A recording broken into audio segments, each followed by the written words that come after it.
Mais comme ce n'est plus le Real Madrid, c'est le Real abdique. Tout était pourtant parfait hier soir pour que nous ayons une soirée magique, une soirée parfaite. Avec le ballon d'or à l'horizon pour Vinicius, ce record de 43 matchs d'invincibilité, la tête de la Liga à récupérer et surtout le toit du stade Bernabéu qui était entièrement fermé, l'arrivée en fanfare au stade des joueurs.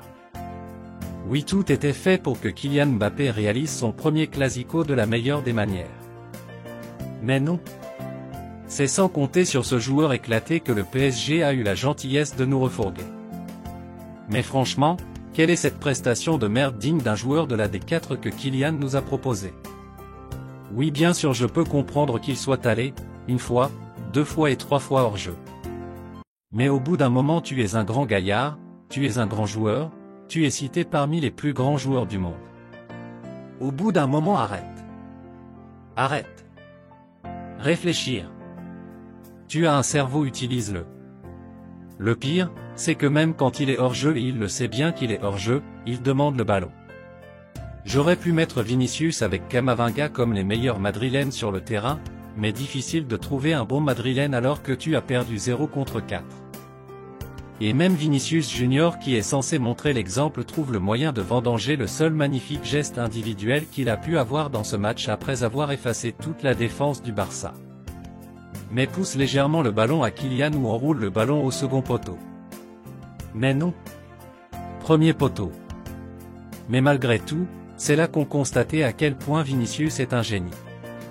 Contrairement à cette tête de noisette Mbappé, Vinicius était le seul à avoir compris comment il faut jouer face à cette défense catalane. Cela se traduit par cet extérieur de pied parfait adresse à la tête de noisette qui pouvait facilement effacer Iñaki et marquer. Mais non, une fois encore trop de précipitation. C'est terrible. Comment on peut passer d'une mi-temps globalement maîtrisée à une déculottée? Je ne comprends pas. Humilié à domicile? Chez soi? Par des petits? Par des bambinos? Mais c'est inadmissible. Et le pire, c'est le comportement du coach. Je ne sais si Kylian a signé dans son contrat une clause qui stipule qu'il ne doit pas être remplacé. Je ne sais pas. Que fait Endrick sur le banc? Que fait Gullet sur le banc? Comment tu sors notre meilleur joueur sur le terrain Camavinga pour faire entrer un joueur blessé depuis des mois? Je comprends, l'entrée de Diaz, je peux l'accepter. Mais fais sortir Mbappé pour un vrai neuf. Mais jamais tu sors Camavinga dans ce match. Jamais il fait des changements poste pour poste. Qu'est-ce qui ne tourne pas rond dans la tête de Carlo Ancelotti? Dites-le moi.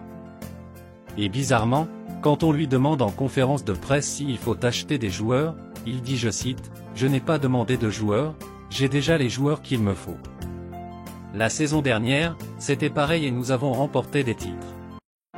Comment on s'en sortir avec une défense éclatée composée de Mendy, Vasquez, Rudiger et Militao? Comment tu peux bien finir une saison d'environ 80 matchs avec un Kylian Mbappé paresseux et sans cervelle dans le jeu? Et c'est quoi cette gestion de Jude Bellingham? Nous sommes reconnaissants pour toi Carlo, mais il est temps que tu fasses des bagages. Tu ne mérites pas cet effectif. Les prochaines heures seront graves pour Mbappé, j'en suis convaincu. Parce que notre patience a des limites.